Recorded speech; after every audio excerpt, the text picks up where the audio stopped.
It's time for the One Bar and Lupica Show, bringing you anything and everything Minnesota Vikings. Welcome to professional football. All right, welcome back to One Bar and Lupica Show. I am Lupica coming to you this lovely hump day morning. Yesterday, NFL.com released their Week 2 power rankings, and we're going to talk about where they have the Vikings, whether that's fair, and just look a little bit at who's ahead of the Vikings and who are below them. All right, so let's just go ahead and unveil the Vikings ranking after Week 1. It is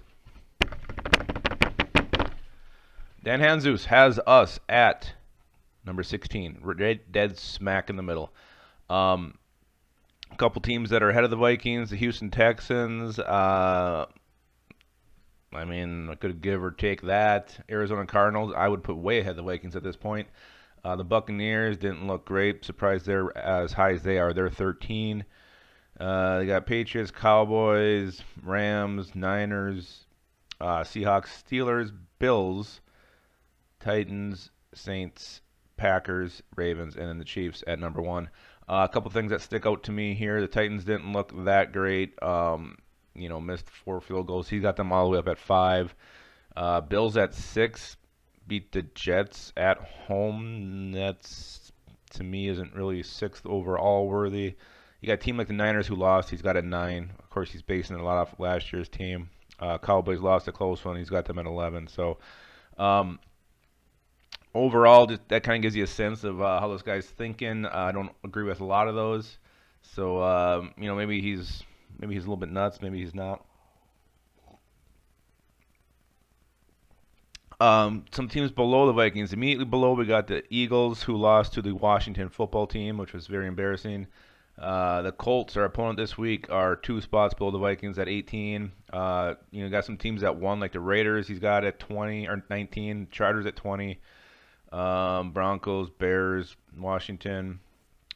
He's even got Jacksonville way down at 29, who upset the Colts this week. So, again, some fluctuation. It is week 1. You can't base too much on one game. So there's some kind of surprising rankings here in my opinion. So let's look at the Vikings at 16. Is that fair after what they did week 1?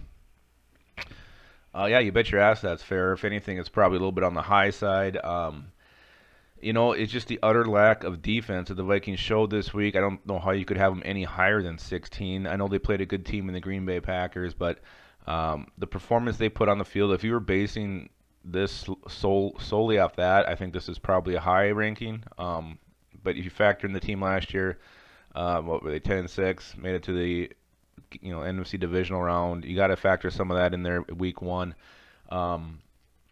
So yeah, I think this is where they I think it's a safe call to put the Vikings in the middle right now because you really don't know.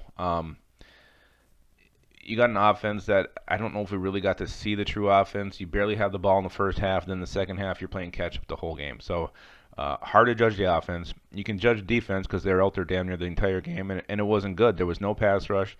The young corners struggled to cover anybody. There was missed tackles. It was just a real ugly performance on the defensive side of the football. So you give up 43, you score 34, rank 16. Yeah, I think that's it's a fair ranking. They were down 6 from their preseason ranking of 10. The defense would have showed up a little bit, made this more of a game. The Vikings would have been much higher on this list. So we'll see. It's hard to know at this point of the season who are the 2020 Minnesota Vikings. Hopefully they're not this horrible defensive squad that we saw last Sunday against the Packers. So, all right, that's all I got. Those are your Week 2 power rankings from NFL.com. Comment below if you think it's too high or too low or just right. But no matter what you do, always keep your skull in your hole.